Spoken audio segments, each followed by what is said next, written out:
Alright, what's up everybody? And once again, welcome to my channel. And today, i-review natin itong Anichess, which is ito yung pinaka, or one of the trending games under Web3. So kung naglalaro ka ng chess, well, ito mas bagay sa'yo.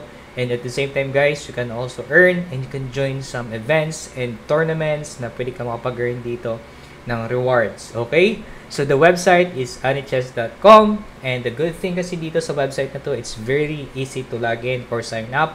And all you have to do is just to click login here sa pinakamataas, and you can choose, it's either you can log in using Abstract Global Wallet or MetaMask or Google. And sa atin, i-try natin itong Google. Ayan, so sa Google natin guys, gamit lang natin dito ay email, and pwede na tayo makapasok mismo sa loob ng platform kung saan you can also start, or you can start playing the game or ditong chess na to. And currently, they have here, you can earn Abstract XP when up to 600,000 Pingo, which is ito yung tinatawag na if you can maybe hit the leaderboard. And as well dito guys, so may mga ano sila dito, may mga games sila dito where you need to break that ice cubes or wall until such time ma-earn mo siya until 100 times, so you can earn a Pingo. Well, anyway, before we can start guys, we need check ano ba to ang Anichess. Yung Anichess is like a normal chess game kung saan kung marunong ka maglaro ng chess, well, ito mas bagay sa'yo. And at the same time guys, you can also learn from this one kasi may mga iba't ibang game mode naman sila sa laro na to. So, and this, sa nakikita nyo dyan, right, so nakikita nyo dyan, we can click the Pingo board here, and click natin to. We will check, or will review first, no, kung ano gaano kaganda itong Anichess na to guys. So, dito guys, they have Spell Chess, Puzzle, and Earn, and they have also, ito yung mga game mode ha, ito yung mga game mode nila. They have also Checkmate Genesis, and the Power of Mate, and ayan, and they are partnered with, kilala nyo ba to? Si Magnus, itong number 1 na chess master talaga guys, no, worldwide. So they already partnered with Magnus, which is very nice, no, very nice talaga kasi they are promoting and they are also partnering with those people with names talaga when it comes to chess. Ayan, so nakaganda kasi dito guys, no, sa Anichess, they have also itong tinatawag na Spell, Chess, Puzzle, and Earn, where you can use the skills. Ayan, no, may mga skills dito na pwede mong gamitin while you are playing the chess. Kasi yung normal na ginagawa natin when we play the chess is parang depende lang talaga sa movement natin kung paano natin siya i-strategize na ma-checkmate natin yung kalaban. But ito kasi may bago sila where you can use the spells na yung kalaban mo hindi niya alam kung ano yung next move mo. So may mga iba't ibang spells nito where you can also explore that one once makapasok na kayo dito sa anichess.com na platform. Okay, and the good thing kasi dito guys, they have here, ayan, ito yung mga platform nila. That's why tinatawag ito na Anichess, because this one is under Animoca brand. And yan, meron ng nilagyan na ng chess because the platform itself is more on like natural, or parang ano siya, parang chess lang talaga. Parang ganun na nga. But the good thing kasi yun na, meron lang parang may twist. Oh, di ba? So, ito yung mga partner nila guys. They have the Polygon, Mod Protocol, they have Animoca Brand, Team Secret, and Chess.com. Yun. Chess.com is number 1 platform on the worldwide website where you can also play chess online, kung saan pwede mo makalaban yung mga gagaling talaga ng mga chess player and mga chess masters. Ayan. And you also under Mookverse. And these are the people behind of this project, and lately, ito nga sinabi ko kanina, they are officially partnered with Magnus Carlsen. He's the world number 1 and is from Norwegian. And sabi nga dito, I am excited that Anichess is bringing innovation to chess with spells and strategy gaming elements that provide a refreshing chess experience. Okay, so these are the news. And ayan.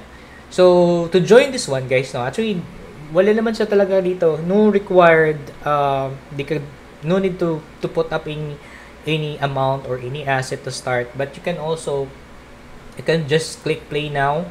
And then, ayan, pwede ka ano tawag nito? Pwede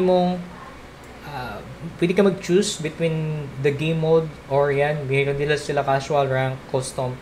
And they have also the training.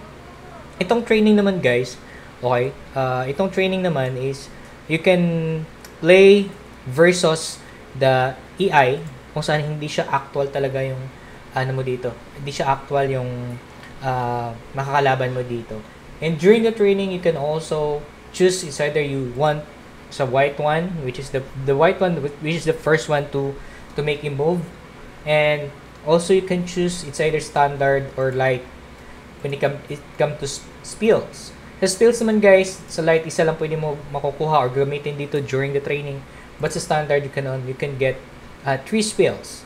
Ayan, so makikita nyo dito sa gilid, napapalitan muna natin to. Okay, yan. Dito sa gilid, makita mo dito meron siyang plus kung saan pwede ka makapag-add dito ng mga spills. Ayan, so tingnan natin. So when you click that plus button, okay, so makikita mo dito meron mga different spills. Ayan, and every spills dito guys, pwede mo siya magagamit later on sa while you are playing. So ito naman, makikita mo dito ayan. Okay, so yung function nito, deploy up to 3 bombs in any orientation between 3rd and 6th rank. Detonate after 3 turns. Ayan, so pwede makapag-deploy ng bombs kung saan pwede mawala yung mga members ng kalaban sa board. And this one naman is leap to an adjacent empty square and stun a nearby piece for 1 turn. Ito iba't ibang mga spills where you can also you can also use this one. Pili ka lang ng 3 and once kung gusto mo siya palitan, pwede mo close naman to. Ganyan ito guys, no? You can use this like parkour mech. Transform a piece into a knight counts as a move. Kumbaga, pwede mo siya kahit yung pawn mo, pwede mo siya i-transform into a knight. But every time na gagawin mo yan, that equivalent to 1 move. Okay, so confirm na natin. And you can also try sa difficulties dito guys. You can intermediate, advanced, master. And you can also choose between blitz flash or rapid blitz flash, which is 10 minutes. And yan, try natin itong flash. Start na natin yan. So this one, isang sinubukan natin dito is training versus AI. So tingnan natin kung yung AI is magaling ba talaga. Actually, alam ko paano maglaro ng chess, but not to the point na mas magaling tayo compare sa iba dyan. Okay? So this is the setup, and you have, meron tayong, meron tayong, tayo yung first na mag-move, no? So try natin yan.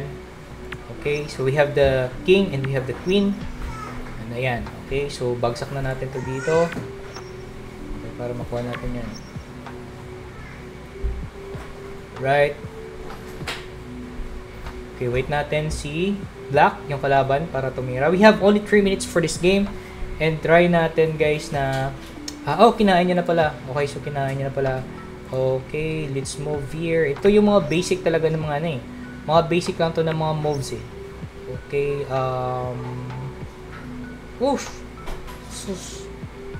at this point nakalimutan ko, kinain pala Nako.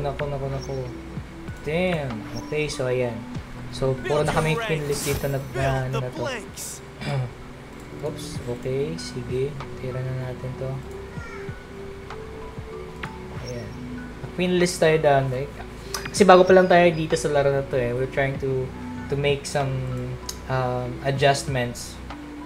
But yeah, let's try to figure out. Try na natin yan. Okay, so i-move na natin tong horse natin. Welcome aboard, fresh pawn. Okay, pasulong si black. So tingnan natin yan. So we have 2 minutes left. Paano ba to? Kung mananalo tayo dito. And then there you go. Oh! And we win. Yan, very simple lang naman to play this game eh. And practice lang muna kayo dito using the EI para at least alam nyo ano yung mga movement, mas ma-enhance nyo yung mga mga move na pwede nyo gawin. But in actual, once makalaban mo yung mga actual player din, and medyo mahirap na yung gawin. Sa AI kasi very simple lang eh. Napaka-easy lang yung mga movement. Kita nyo kanina, nag-winless ako, but nanalo pa din tayo. But anyway guys, this game is very entertaining and very nice to play. And at the same time, once ma-master nyo to, if you know all the features, well, it's good thing. It's nice to have kasi nga magkakaroon din kayo dito ng mga may mga earnings din kayo dito. We will check the leaderboard before we end up this review. Okay. So these are the people who are on the top list of the leaderboard, guys. Nandito tayo, wala pa tayong movement. So they have spent 7 million mint. And during the PvP, ito naman yung mga legendaries. Itong si Babos. Ayan. Okay, so these are the people who are playing maybe every day. But then again guys, these people also are earnings. Okay, so yun lang for now, and we will have another review for this one, and next natin na review about the Anches will be playing against other player. Try natin kung mananalo tayo. Alright? Yun, thank you for watching everybody.